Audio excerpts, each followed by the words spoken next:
Okay, hello everyone. Welcome to the OC3 webinar today. Today we are glad to have Dr. Patrick Blaser as our speaker. First, I would like to briefly introduce Patrick. Patrick is now a postdoc doctoral research assistant from University of Lausanne.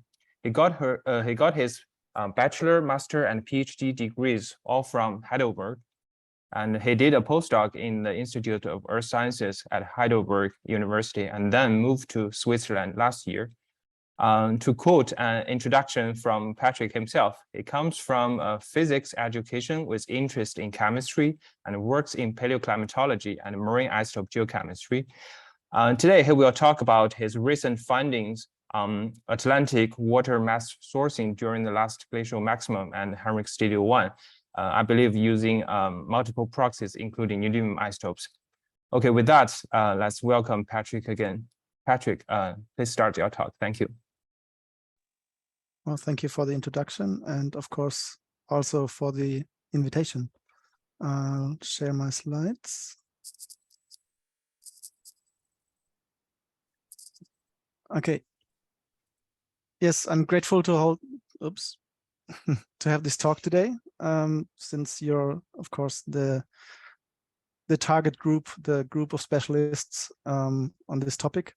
And I'm going to talk about the water mass contribution in the Atlantic, basically northern source waters versus southern source waters in the last glacial maximum and in the Heinrich Stadial 1, which are two very interesting time periods. And I guess many of you have worked in those time periods. First, I want to mention my colleagues which have been involved in this study. So there's the people from Heidelberg, or formerly Heidelberg. That would be Jörg Lippold, Frank Pöppelmeier, who is now in Bern, and Steffi Carbot, who is in Potsdam, or on JOIDES resolution, actually. Steffi Carbot-Bar. There's Sam Jacquard from my work group, or from our work group now in Lausanne. And Claire Wellbrook, Jan Repschläger, and David Sonnerling. I'm sure many of you know these people. So my outline is something like this. I'm going to introduce the topic with talking about deep water formation and northern source waters, and I'm going to give some nomenclature to make sure that we are talking about the same things. Talk about source water identification today and my approach for the last glacial maximum in Heinrich Stadial 1. Then this is going to be a little more complex. I'm going to talk about different types of glacial northern source water.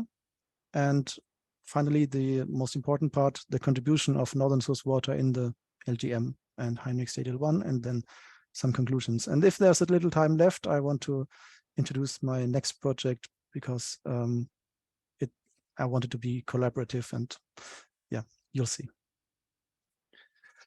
Okay, deep water formation in the North Atlantic and in the Arctic Ocean forms different types of deep waters.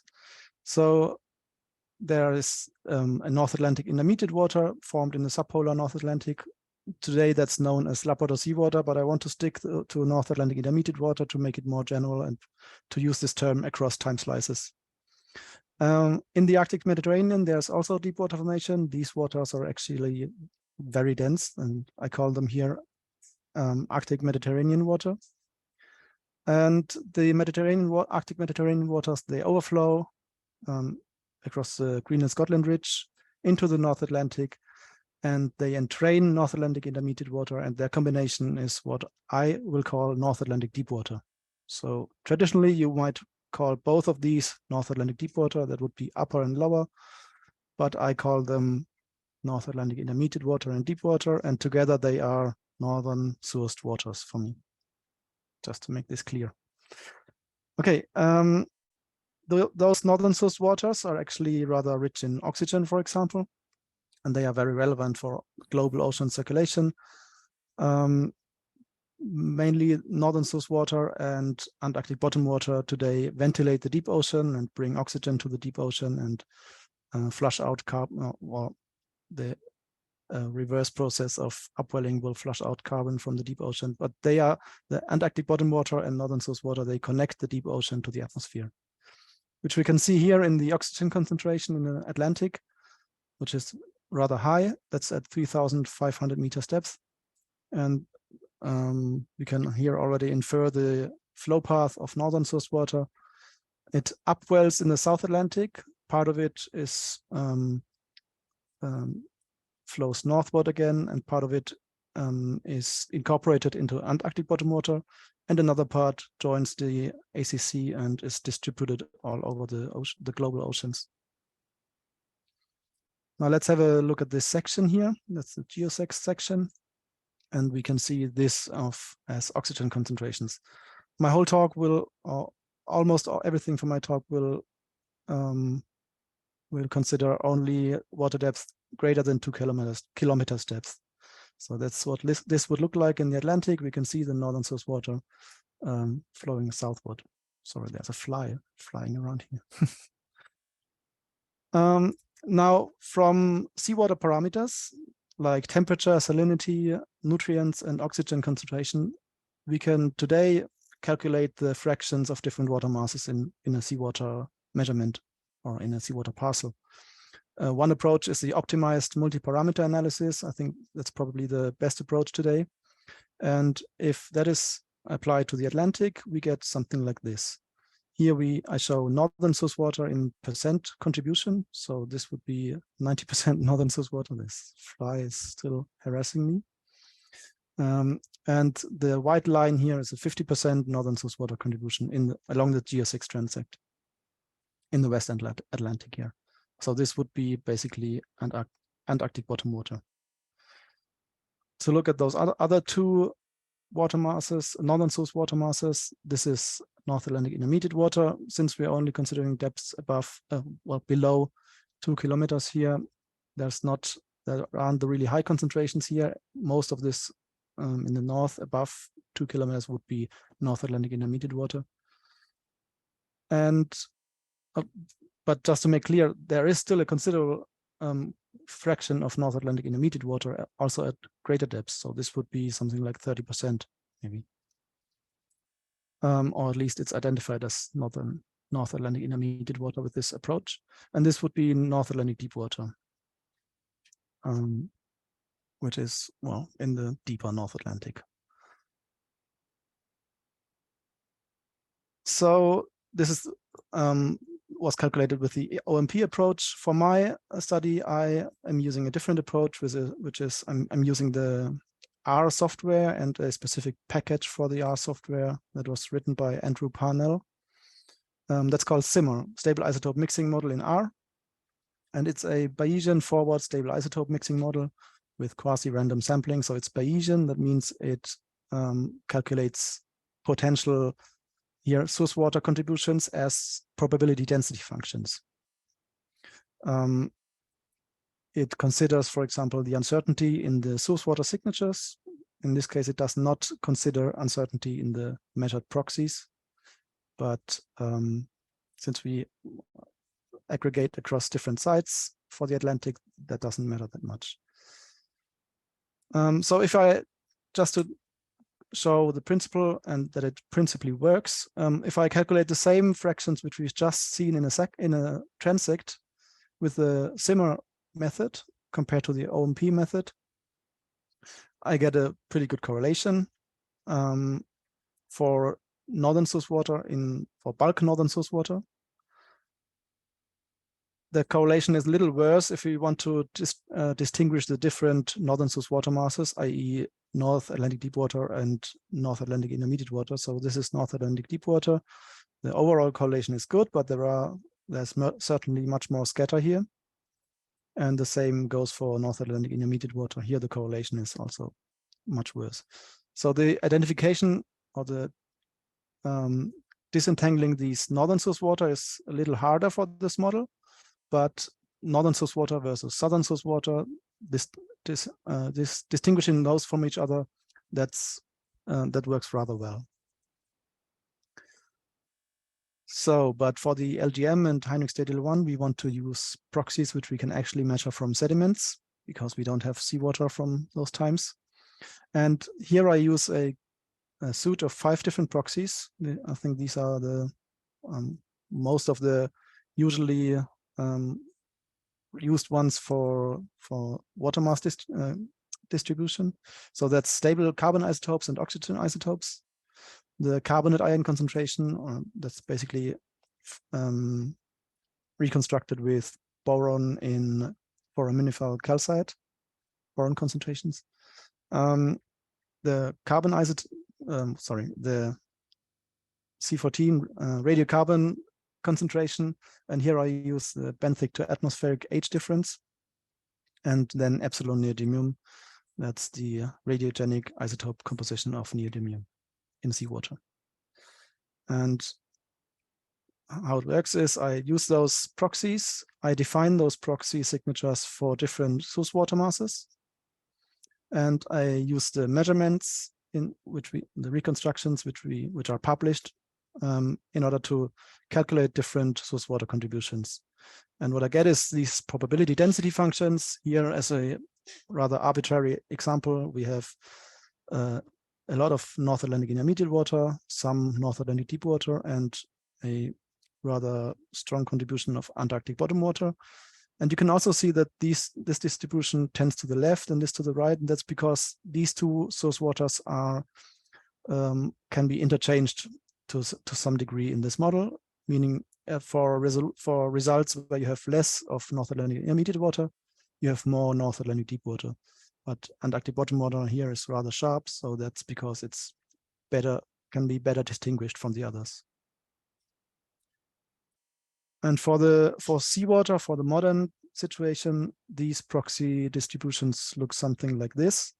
So we have southern source water, for example, with on the x-axis here is carbon isotope signature. So we have low carbon isotope signatures for southern source waters today, and also low carbonate ion concentration.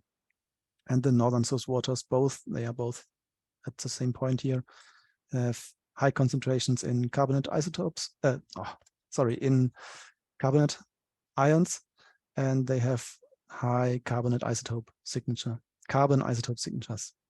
Sorry for that. So again, the southern source waters can be distinguished rather well from the northern source waters, but the northern source waters the signatures are closer together, so it's harder to distinguish those. Okay, then let's switch to the LGM and Heinrich Stadial 1. Starting from the section of northern source water in the West Atlantic, I'm going to talk a lot about the amount of northern source water in terms of percent contribution in this box. Although I'm going to consider both East and West Atlantic, so the box from 15 degrees south to 48 degrees north, roughly, is what I'm mostly interested in. And that's where the water masses are rather stratified, so there's not a steep vertical gradient, such as in the South Atlantic, for example. So it's rather more straightforward to calculate northern source water contributions for this box. So in this box, there's something like 83% northern source water today. That's what I calculated from the OMP data. And I would actually like to ask you, the audience, what you think was the northern source water contribution, this number, for the last glacial maximum and also for the Heinrich Stadial 1. And Ning is going to start a poll where everybody who wants to contribute can give a tip, give an estimate. Yeah, I think, I've launched the poll. So I'd ask everybody to participate and just give your best estimate from what you know, or well, your estimate might be pretty good actually. So there should be, 2 questions. The upper one is for the LGM and the lower one is for the Heinrich Stadial 1.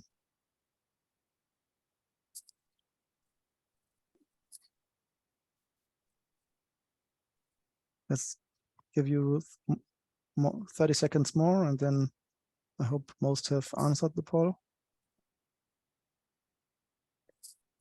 I'm really interested in the result actually, because yeah, there have been some changes or some literature which, well, it's not straightforward to answer, I think. I think let's wait for maybe 30 more seconds because Okay. yeah, still some people are voting, I think.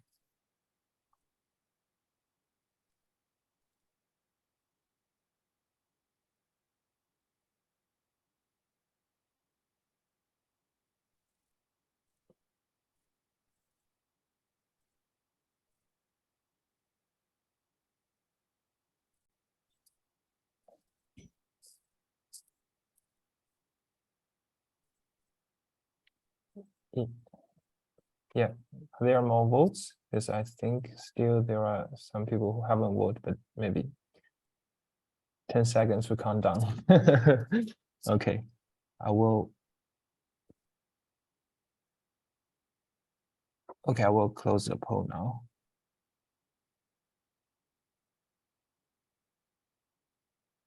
And then we should be able to see the results. Oh, okay, share results. Yeah, my first time using this. Can you see that? I see it, yes. Oh, okay. Yeah. Okay. So I hope everybody can see it, but I will talk about it. Thanks for voting. We have 19 votes. There's, for the LGM, there is a peak at 70% northern source water contribution, so that's somewhat less than today. And there's another peak or a grouping at 20 to 40%. So some think it was much less than today, roughly maybe half or a little less than that. Very good. And then for the Heinrich Stadial 1, it's a much wider distribution. So we actually have a probability density function or a histogram here. It's nice.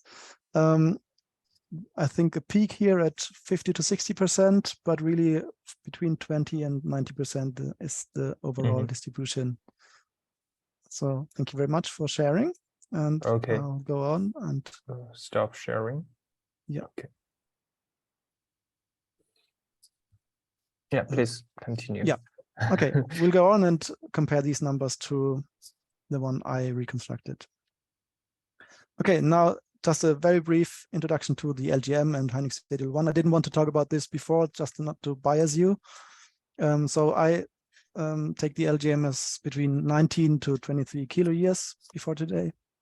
It was the surface air temperature globally was roughly 4 to 6 degrees Celsius colder. There has been quite some literature recently about this. And it's determined because that's the peak ice sheet extent globally. And Heinrich Stadial 1 followed just after the LGM at the deglacial. I consider it to be in the glacial here, but it doesn't matter that much. Between 15 and 18 kilo years, roughly. It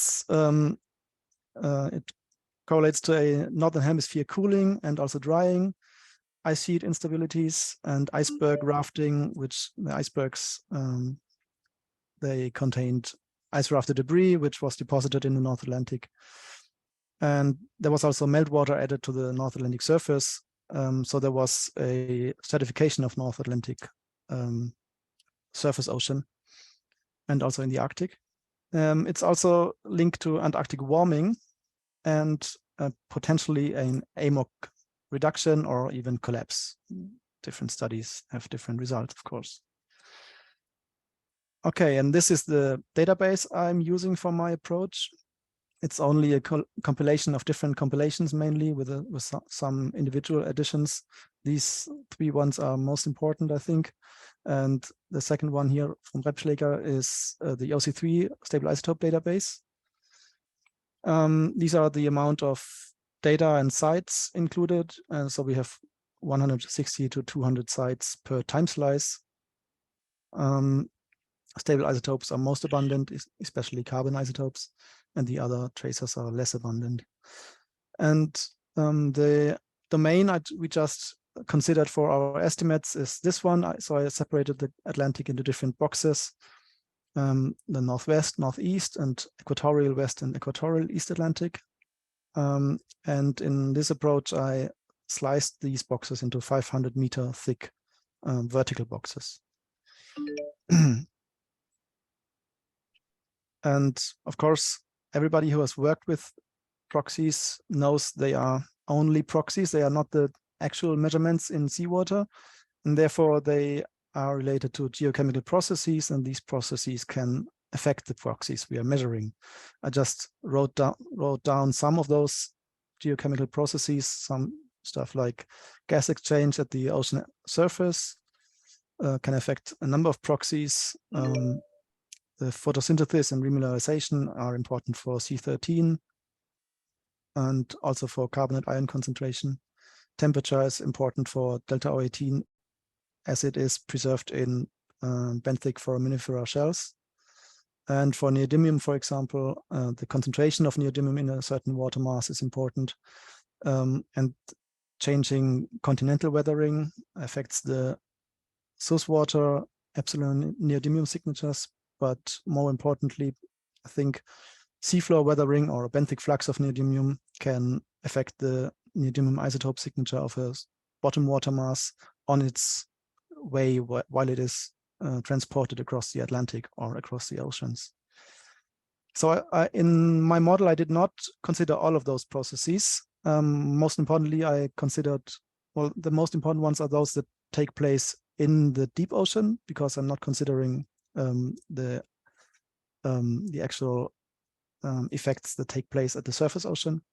I did incorporate simple parameterizations for these three processes: remineralization of organic matter, affecting mostly carbon isotope concentration. The concentration effect on epsilon neodymium, and the seafloor weathering on epsilon neodymium. And the model, the simmr model, is rather efficient and very simple, really. Therefore, I was able to create a large ensemble of realizations here. That's 3,000 for all three time slices of the late Holocene Heinrich Stadial 1 and LGM. I did vary the model-specific parameters, the non-conservative proxy parameterizations I just talked about. And also, importantly, I did tests where I included or excluded different proxies to test for the effect of these proxies, and also to include solutions where we say, if I say, for example, I don't trust this specific proxy, I can look at the other sub-ensemble. And also I included or excluded different source water masses. Talking about source water masses, this is of course very important. I'll talk about the source water masses in a moment. As I've shown you earlier, the result is a probability density function for each of these ensemble realizations. And if you have a lot of realizations, of course, we have a lot of probability density functions. Here there's, for example, northern source water in the different time slices. And I combine those into a box plot. Here we have late Holocene, Heinrich Stadial 1, and LGM, and the y-axis is the contribution of northern source water here in blue. We can compare this with the OMP. That's what I've shown earlier. That's the thick line here. And for example, a result from Freg-Peppelmeier with the Bern 3D model. So that agrees reasonably well, I think.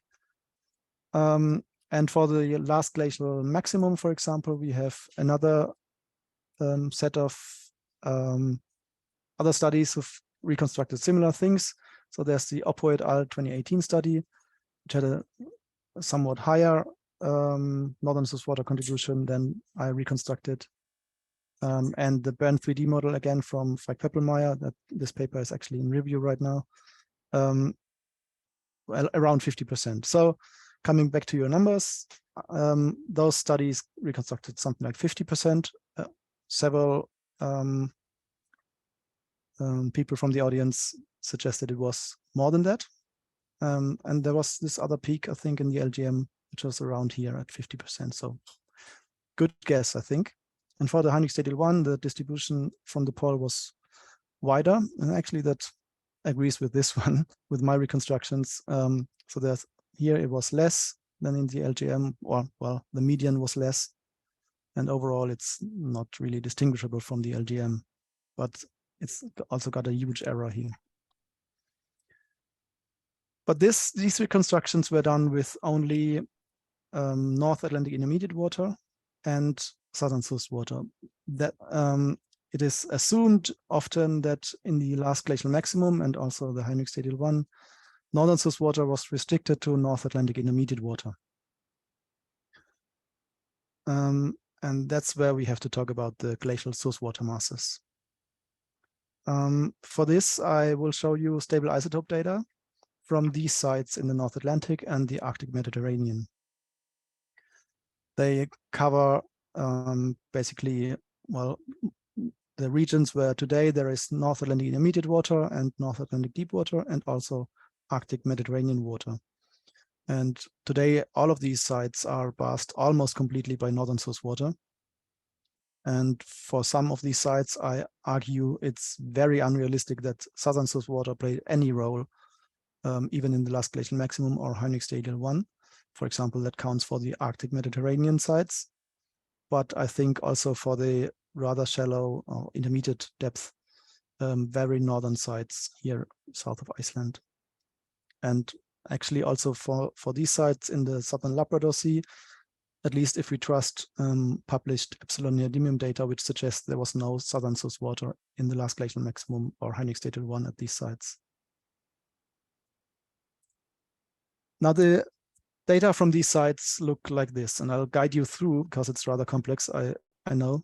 On the x-axis, again, we have carbon isotope signatures, and on the y-axis, the oxygen isotope signatures, ice volume corrected, but that's not that important here. The gray backgrounds are actually data from across the West Atlantic, from shallow to deep sites, and the labels are different source water masses. The white ones are source water masses which are rather established. That's Pacific deep water and Antarctic bottom water and North Atlantic intermediate water. And the yellow ones are the ones I'm going to talk about because I suggest these also existed. And then, of course, there are the stable isotope data from these sites. And on the left, we have the subpolar North Atlantic sites. On the right, we have the Arctic Mediterranean sites.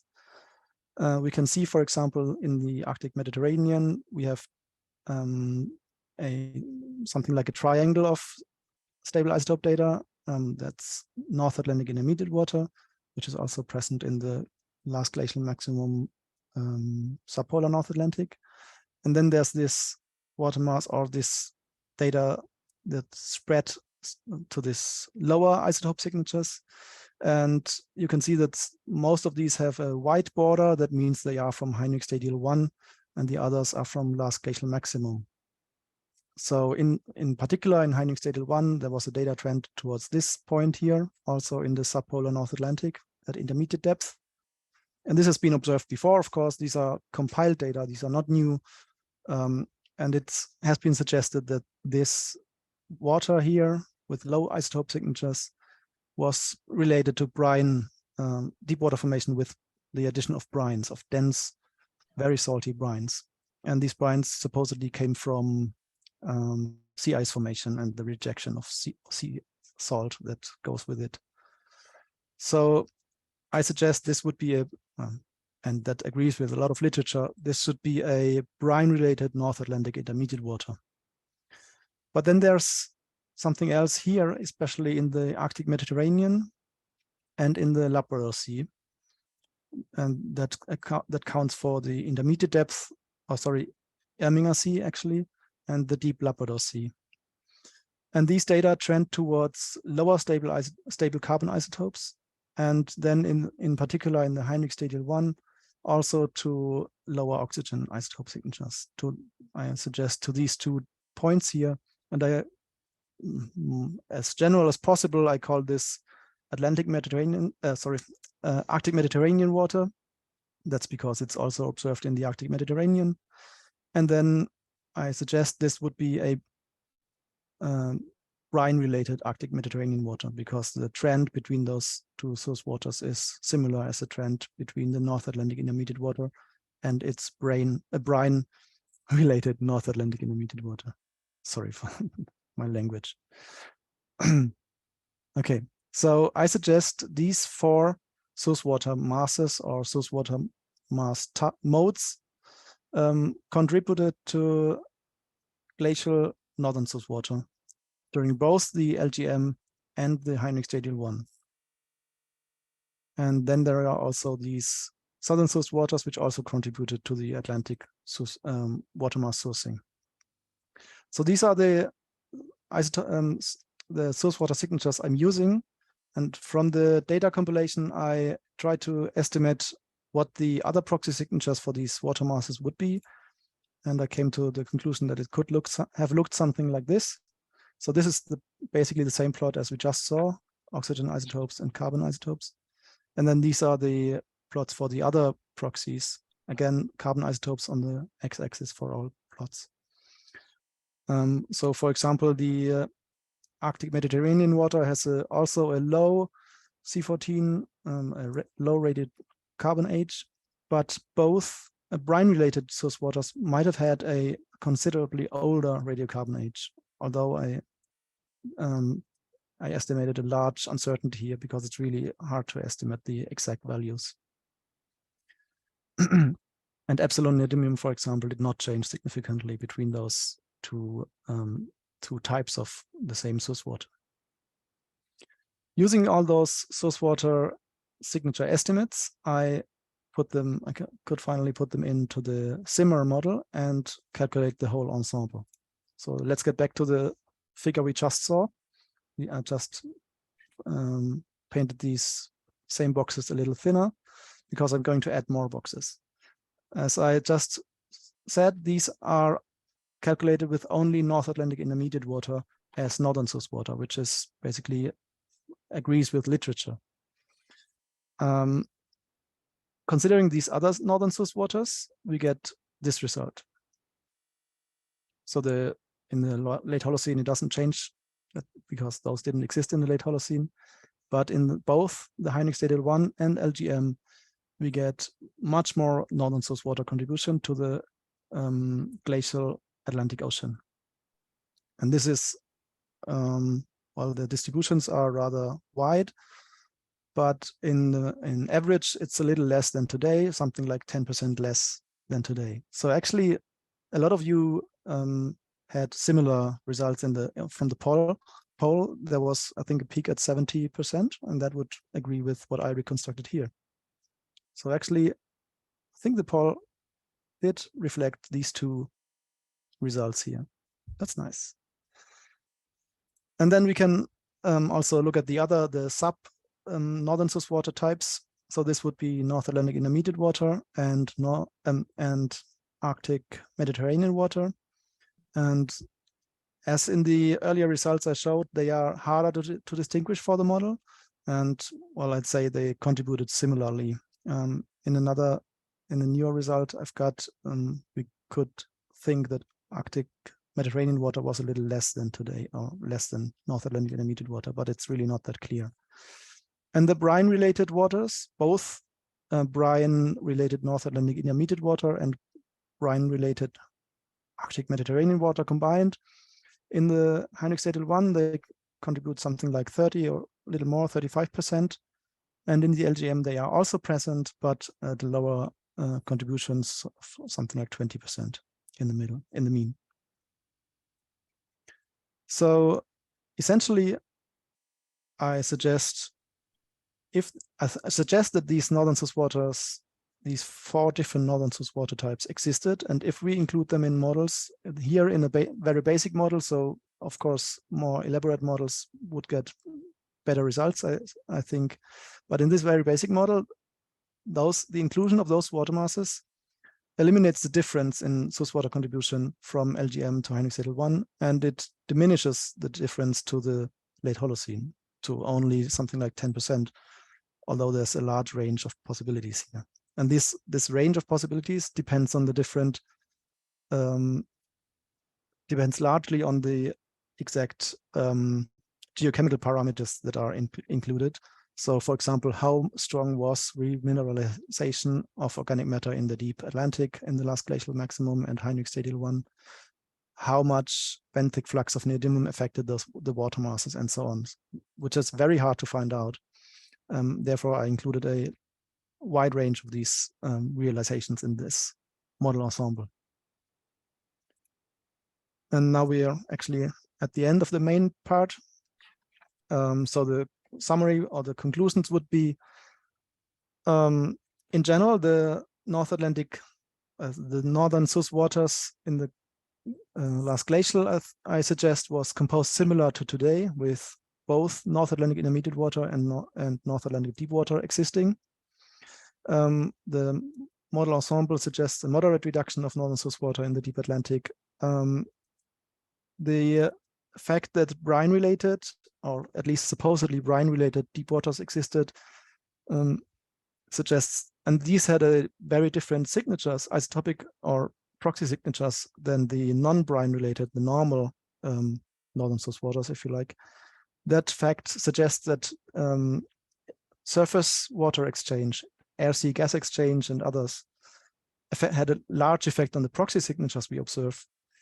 But the brine and non-brine sourced deep waters could compensate for each other, so that the effect on Atlantic-wide water mass sourcing was not dramatic. And actually, in the ensemble here, the distributions, the northern Sus water distributions during the LGM and Heinrich Stadial 1 seemed very similar. One interesting note, and this has also been observed before or suggested before and often discounted as well, is that the stable isotope signatures, and in particular the oxygen isotope signatures, they would agree with a warming of northern Sus waters in the brine mode. So warmer brine waters than open ocean deep waters. And such a warming would be very important for the climate, I think. So it could be that this indicates a deep ocean warming during Heinrich Stadial 1, and in general, this has been inferred as well, although other mechanisms, I think, have been ascribed to this effect. So I think this could be related to an active deep ocean warming during Heinrich Stadial 1. And these are the references in case you're interested. I'll show them again in a minute. Just want to quickly promote the Marie Curie project I'm going to start next year. I'm going to try to reconstruct bottom water oxygen concentrations with a couple of new or rather new proxies, not so well established proxies. But the Marie Curie project I'm going to perform it aims as being inclusive or a collaborative, a basis for a collaborative project. So I want to use as many or several sites, something like 30 sites maybe, across the global oceans from diverse geochemical backgrounds and bottom water oxygen concentrations and productivity, surface water productivities, and test the different proxies with these sites. The sites should have Holocene aged sediments both above and below the redox front, because the redox front is rather important for the geochemical signatures of these proxies. So I am looking for collaborators who have interesting sediments which fulfill these criteria, and also collaborators who would like to test their proxies. It doesn't have to be bottom water oxygen proxies, but could be productivity or other proxies with the same sediments, because if we test more with the same sediments, I think that's very valuable to have the same proxies tested with the same sediments. So if you are interested, let me know. The project will start in March next year. And that's all now. Thank you for your for being here and listening. These are the literature. Thanks. Okay, thank you, Patrick, for the very nice talk. Are there any questions? If you have questions, you can directly unmute yourself and ask. And I think I saw a question in the chat box. So it's from Dave Land, I think. Yeah, from Dave. Yeah. So I will read the question to you, Patrick. So what Dave asked is that, can you discuss a bit more how the LGM model results depend on the proxy applied? For example, neodymium versus C13. Yeah, I can. So for the LGM, there was a question. So I did mention that I excluded for different ensemble realizations, I excluded or included different proxies. Base model, I would say, is with all 5 proxies, but I excluded, for example, epsilon neodymium or carbon isotopes and others. In general, it has an effect, but really it's not very strong. And I was actually also surprised. But the reason for this is probably that I estimated the source water signatures in a way that reflects the data. For example, for neodymium isotopes, I included this source water mass, the Arctic Mediterranean water, which has a low isotope signature, and the North Atlantic intermediate water, which has a higher isotopic signature. But I think this is I hope this is well argued why I included those or estimated the signatures this way. But this in turn leads to the fact that excluding individual proxies does not have a huge effect on the outcome. I hope that was somewhat understandable. Okay, thanks. And I think James has raised his hand. Yeah, James, please unmute yourself. Hi, Patrick. Awesome talk, really interesting. My question was about this final point that you made about those brine enhanced waters being warm. Yeah. And I guess I was, you know, I think based on the cross plots you showed and the literature, the kind of one of the primary pieces of evidence for those waters being briny are those anomalous O18 signatures. Yeah. Yet those O18 signatures are, of course, you know, potentially explained by warmth. And so I wondered if you had some way of parsing those two things, right? I mean, because, you know, is it actually that is actually just a bunch of really quite warm waters? Do we need the brine? Well, we do need, from what I can tell from this model, the depth of these waters did not change really in both brine-related waters and the non-brine related open ocean convection waters occupy the same depth. So the density should be similar. If they're warmer, they should be more salty, and there has to be a mechanism that compensates for the reduced density from the increased warmth, increased temperature. So I think brine-related processes, essentially a warmer and saltier water would be the most probable explanation. But of course, if you have other explanations or anybody has, that could be a viable idea then. I mean, brine rejection and addition of brines to newly formed deep waters happens today in the Antarctic Ocean. And in a colder world, I think, and also colder and windier world, I think the potential for brine rejection and deep water formation through brine rejection is larger. So I think it's a reasonable idea to think it's related to brine. Yeah, I don't think it's necessarily unreasonable to relate it to brine as well, but I guess it is, you know, it would be possible to have, you know, that kind of chunk of subsurface waters in the North Atlantic being altogether somewhat warmer and less dense than they were in the glacial state, say. I think that's kind of, you know, not something we can necessarily rule out. Yeah. Yeah, I mean, more comprehensive models might give an answer here. And also, Janne Repschläger's recent paper, she suggested different processes, potential processes, and opted for a somewhat similar, different one, I think. But yeah, the higher temperatures has to get probably I have to get to the intermediate and deep ocean somehow. Nice. Yeah. And she has a hand up. Yeah, so- yeah. Do you have something to add, Anna? Or you have a question? No, I just wanted to add on this. Yeah, I tested different possibilities, right? And I think it's a bit counterintuitive to think that the brine water, there would be more brine water when it's warming, because when the colder. surface is warming, you would have less sea ice, right? So you would decrease your brine water, because you would have less salt freezing out from the surface. So I would suggest that there's rather increased mixing of warmer, very salty tropical waters that leads to the drawdown, or other mechanisms I put into my paper. Yeah. But it would be really nice to have a more comprehensive model to really test what's happening in that period, because we still don't have a clue on that.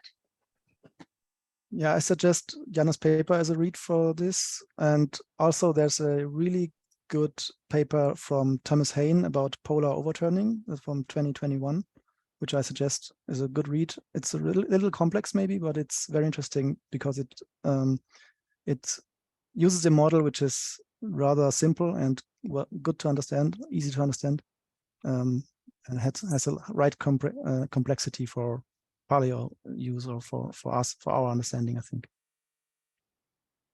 Okay, I think Stefan has a question. Yes, I was wondering how stable the water mass distribution really is over Heinrich Stadial 1, because in many deep ocean proxies we see trends, constant trends from the beginning of Heinrich Stadial 1 to the peak of Heinrich Stadial 1 near 15,000 or so. Yeah. So have you looked at that? Do you see a transient evolution over the time period from 18 to 15? Good question, but I did not look at the transient evolution within either of those time slices. However, from the records I know, for example, the records of epsilon neodymium, which I know better than the others, I think, and epsilon neodymium is not related to surface exchange processes. And epsilon neodymium records are often rather stable through the period, or have a background trend, but within the period they don't have any spikes or strong trends. And that carbon isotopes are not really. Carbon isotopes are not? No, at least in the records I know. I mean, they often show a trend from 18 from the LGM exactly, yes, into the height of the. But since this trend is different in different proxies, and source water mixing, changes of source water mixing would affect all proxies, then that could suggest that the trends we see, for example, in carbon isotopes, are rather related to the surface exchange processes, atmospheric seawater exchange, rather than changes in mixing. That's just an idea, though. Yes, but you have used them for your N-member model, right? Yes, but for the N, I did not calculate the N-member models for transient or simulations across these, or within these two time slices. Okay, thanks. Yeah, I see another question, but I don't see the name. Please, you can directly unmute yourself. Ask to unmute.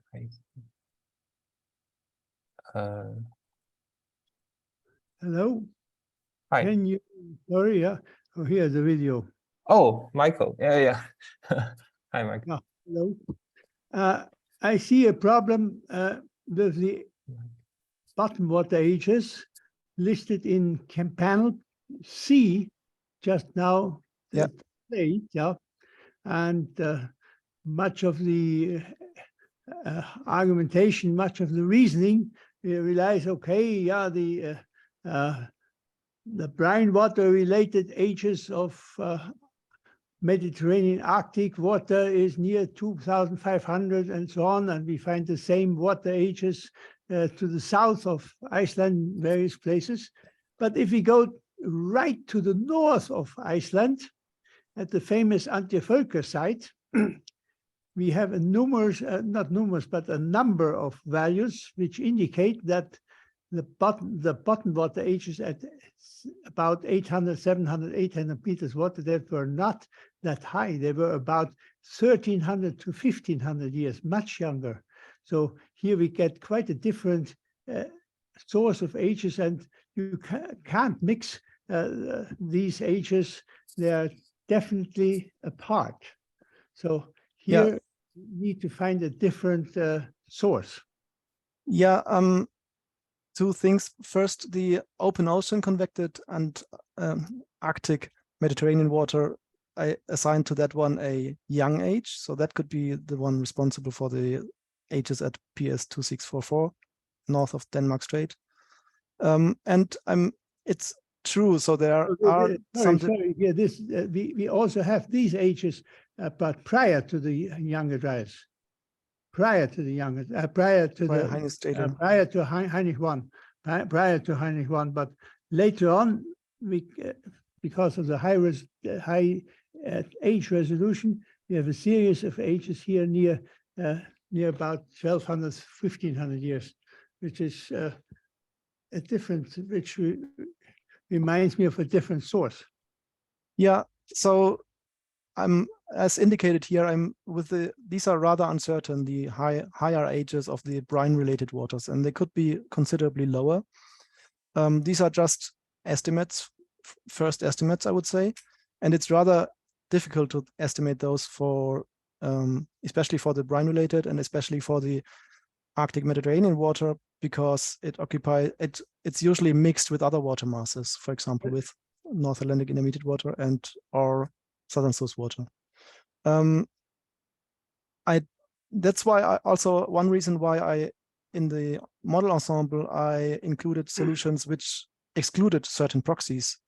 And basically to tackle this problem you're talking about, we would have to we could also look at the solutions which did not include radiocarbon ages as a proxy and see whether that has an effect that's related to the first question that came actually.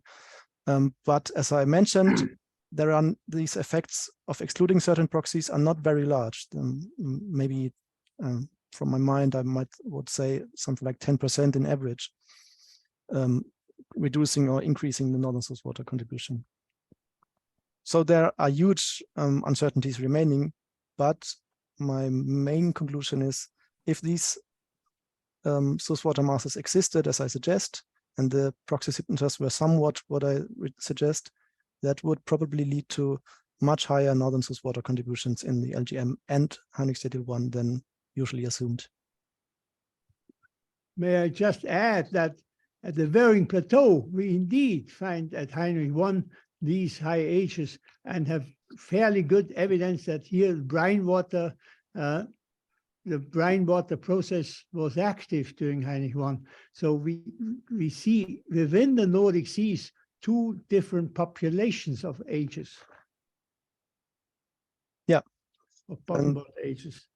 And also I can't really, with this rough approach, I can't really reconstruct the exact pathway of overflow that took place in the glacial or Heinrich Stadial, for example. Was it only through Iceland, Scotland, across Iceland, Scotland Ridge, or also Denmark Strait, or only Denmark Strait? I wouldn't dare to think about these details. Okay. Patrick, I have a very quick question. So yes, where do you think are the most likely places for brine production? For example, I think there are some overlap between the brine waters and the Arctic Mediterranean overflow waters, right? Does that mean most of the brine are produced north of the Greenland, Scotland ridge? When we look at this figure, no, this one, we see that these two different brines are probably produced in the subpolar North Atlantic and the other one in the Arctic Mediterranean. So apparently brine rejection took place in both basins. I mean, the shelves were smaller due to the lower sea level.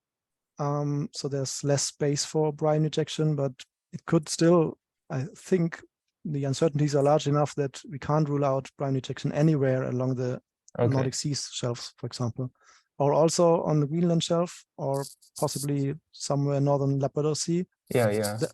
if brine rejection took place there and formed brine-related deep waters there, that would also solve the problem that which Michael Sondheim just mentioned, that the radiocarbon ages of this site do not agree with the higher ages and brine rejected seawaters. Okay. So it's hard to tell, but probably in both North Atlantic and Arctic Mediterranean. Yeah. And you somewhere on the shelves.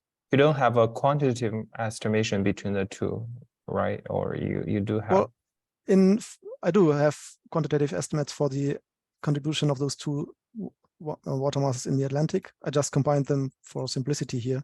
Yeah. So combined. So which one is more dominant? I think the brine-related North Atlantic intermediate water was more dominant, but really that depends a lot on the model ensemble, the model realization, and they're not vastly different as I remember. But, I see. Yeah. Okay, good. Thank you. Are there any more questions? No, I don't see more in the chat box either. Okay, if there's no more question, let's thank Patrick again for the very nice talk. And thank you everyone for coming to the OC3 webinar today, and hope to see you next time. Okay, see you, Patrick. Thank you. Thank you too. Yeah, see you everyone. Take care.